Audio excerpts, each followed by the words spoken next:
Olá a todos e todas, bem-vindos e bem-vindas ao curso Responsabilidade Civil e Penal para Engenheiros, uma abordagem crítica da plataforma Mais IFMG. Meu nome é Luiz Garcia, eu sou advogado, professor de Direito, tenho mestrado em Direito e Engenharia Ambiental e atualmente sou doutorando na Universidade Federal de Minas Gerais.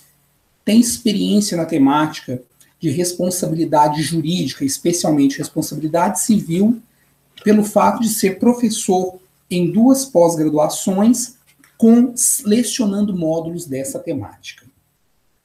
Pessoal, essa é a nossa aula de número 1, e nela iremos trabalhar alguns conceitos gerais do tema aí da responsabilidade civil e penal, com enfoque especial para engenheiros e engenheiras. Muito bem, pessoal. Quando nós falamos de responsabilidade jurídica, primeiramente nós precisamos pensar e conceituar do que se trata.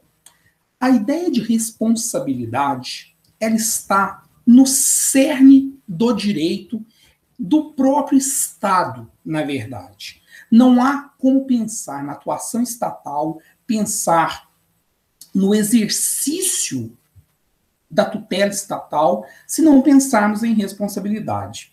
Na verdade, quando nós analisamos o Instituto da Responsabilidade Civil, Penal e até mesmo administrativa, o que nós estamos falando é do Estado trazendo para o cidadão, para as relações tanto do cidadão entre si, quanto do cidadão para com o próprio Estado, a ideia de se responsabilizar pelo ato praticado.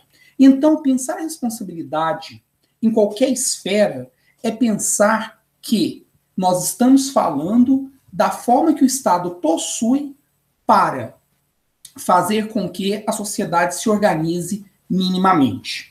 Então, pessoal, aqui eu trago para nós introduzirmos esse grande tema que é de suma importância para todo o direito e, consequentemente, para toda a sociedade, algumas funções, as 3 principais funções da responsabilidade jurídica, que são elas: compensatória, ou seja, eu preciso compensar o dano causado. Então vamos pensar o seguinte: se eu, porventura, venho a estragar alguma coisa do meu vizinho, eu tenho que compensá-lo pelo erro que eu cometi.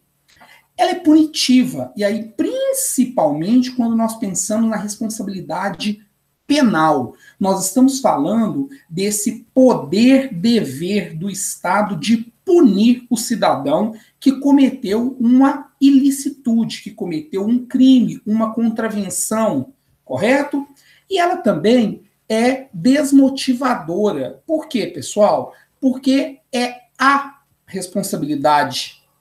Essa função da responsabilidade vem exatamente trazer a ideia de levar o corpo social, levar a sociedade em questão a não praticar determinados atos. Beleza?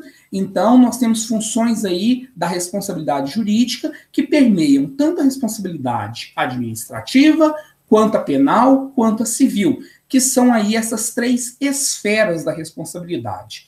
Pessoal, a responsabilidade administrativa é aquela que será exercida dentro do âmbito do Estado. Então, nós estamos falando, por exemplo, do pagamento de uma multa ou de responder aí a um processo administrativo, correto? Um PAD.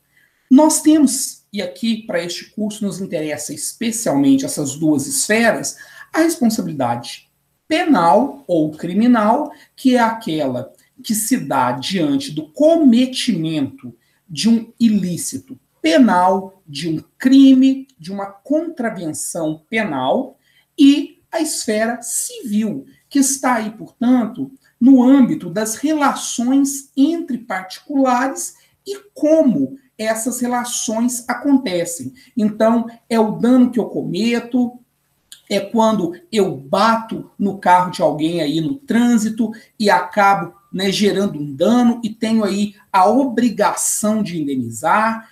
Então, obviamente, a ideia da responsabilidade na esfera civil, ela está mais presente aí no nosso dia a dia, beleza? Pessoal, agora eu gostaria de conversar com vocês sobre algumas espécies de responsabilidade, começando pela ideia de responsabilidade civil, subjetiva e objetiva. Pessoal, aqui nós temos essa diferencinha clássica, que é, no caso da responsabilidade objetiva, nós temos uma previsão legal. Vamos pensar aqui num exemplo? Quando eu falo aí na esfera trabalhista, né, que aí é do dia a dia de vocês da engenharia, na construção civil, por exemplo, eu tenho ali, né, o responsável técnico por uma obra. E eu tenho os EPIs, né, os equipamentos de proteção individual. Se um fiscal do trabalho chegar na obra e ver um determinado funcionário, um pedreiro, um auxiliar de pedreiro, sem o EPI, o responsável técnico, ele é, né, o engenheiro que é responsável por aquela obra, ele tem responsabilidade objetiva. O que significa isso, gente? Significa dizer que não interessa se esse engenheiro forneceu o equipamento, instruiu o funcionário a utilizar o equipamento. Se a pessoa não está utilizando, o responsável técnico será responsabilizado, ou o dono da obra será responsabilizado, ou ambos serão responsabilizados. Beleza? Então a responsabilidade aqui ela é objetiva. E aí, pessoal, a grande diferença da objetiva para a subjetiva está exatamente aqui no elemento culpa. Por quê? No primeiro exemplo que eu dei, o que fica claro para vocês? Não interessa se a pessoa que será responsabilizada, ela será culpada ou não do fato. A previsão legal já é suficiente para responsabilizá-la. Já na responsabilidade subjetiva, o elemento culpa, ele é fundamental. Ou seja, eu tenho que demonstrar que o dano causado foi causado por culpa do agente, ou seja, a pessoa a quem eu estou tentando responsabilizar. Pessoal, outra espécie de responsabilidade, ou um binômio aí que se contrapõe, é a ideia de responsabilidade contratual e extracontratual. Pessoal, aqui, o nome, né, nesse primeiro caso, ele já é bem... ele já traz uma explicação, né, um pouco tautológico. Quando eu falo em uma responsabilidade, quando nós pensamos em uma responsabilidade contratual, necessariamente eu tenho um contrato previamente celebrado entre as partes. Ou seja, se eu assino um contrato, por exemplo, com um engenheiro aí de controle e automação ou engenheiro mecatrônico, e esse profissional nesse contrato, ele se responsabilizou por desenvolver um determinado software ou hardware para mim. E essa pessoa não cumpre essa função ou atrasa, é o que está aqui, ó, no segundo caso, o mero inadimplemento ou mora contratual, ou seja, a pessoa atrasa no cumprimento da obrigação ou não cumpre, isso já é suficiente para que ele seja responsabilizado, tanto pelo dano material e pode haver o dano moral, a depender do caso concreto. Obviamente, cabe prova em contrário do devedor. Então, vamos supor que, na verdade, o meu engenheiro aqui, né, mecatrônico, ele não fez porque, na verdade, havia um problema que aconteceu em todo mundo em relação ao dispositivo que ele ia utilizar. Se enquadra exatamente na hipótese de caso fortuito ou força maior. Ou seja, não foi culpa dele, não foi por negligência dele, aconteceu por algo que não dependia dele. Beleza?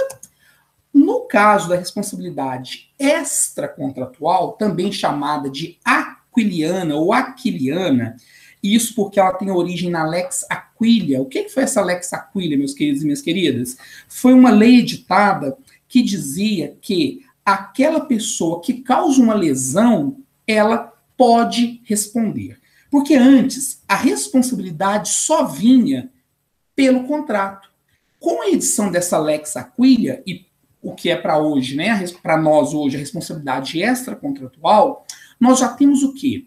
Que a lesão a um direito, independente de haver um laço jurídico, uma relação jurídica anterior, já é suficiente para gerar a responsabilização. Ou seja, o cometimento de ato ilícito ou em abuso de direito gera responsabilidade. Então, vamos supor o seguinte.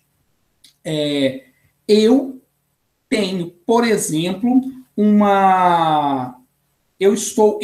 por exemplo, aí sou o engenheiro responsável por uma obra e em desacordo com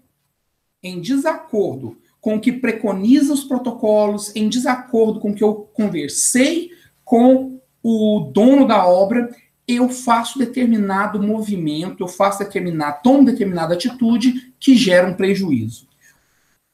Isso não estava previsto em contrato, mas eu agi em abuso de direito. Eu tinha direito de tomar as minhas decisões, porém elas teriam que estar previstas dentro do combinado. E como eu agi em abuso, eu posso ser responsabilizado. Pessoal, vamos falar aqui rapidamente sobre o ato ilícito e o abuso de direito. Eles estão previstos na nossa legislação, aqui, no artigo 927 do Código Civil Brasileiro, do ano de 2002. Rapidinho, olha. Aquele que, por ato ilícito, causar dano a outrem, fica obrigado a repará-lo. Parágrafo único. Haverá a obrigação de reparar o dano, independentemente de culpa, nos casos especificados em lei ou quando a atividade normalmente desenvolvida pelo autor do dano implicar, por sua natureza, risco para os direitos de outrem. Só para a gente fechar, artigo 187 também do Código Civil Brasileiro.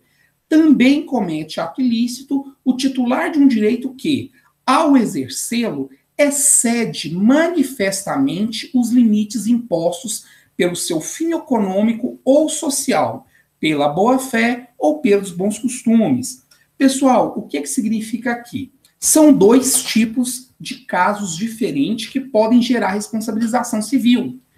Ato ilícito, ou seja, eu faço algo em desacordo com o que prevê a própria lei.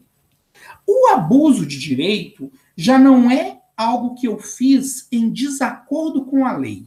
Eu estou exercendo um direito meu, porém eu excedo esse direito. Ou seja, eu abuso desse direito. Vou dar um exemplo para vocês aqui.